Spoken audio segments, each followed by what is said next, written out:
In this video, I'm going to show you how to bold text in Photopea. Start by opening your Photopea project. To add text, select the Type tool from the left-hand side of the screen. Click anywhere on the canvas and begin typing your text. Once your text is written, use your cursor to select the entire text that you want to make bold. After selecting the text, look at the top of the screen where you will find font family and font style options.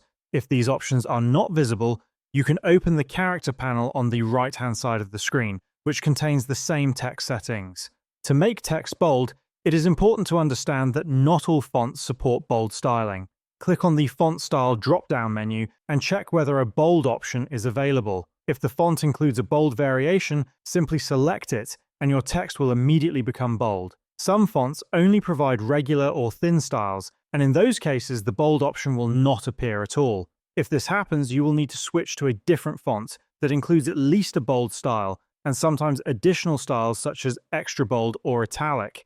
Always make sure you choose a font that supports bold formatting if you want to emphasize your text. Once applied, the bold style will remain active unless you change the font or style again. And this is how you can bold text in Photopea.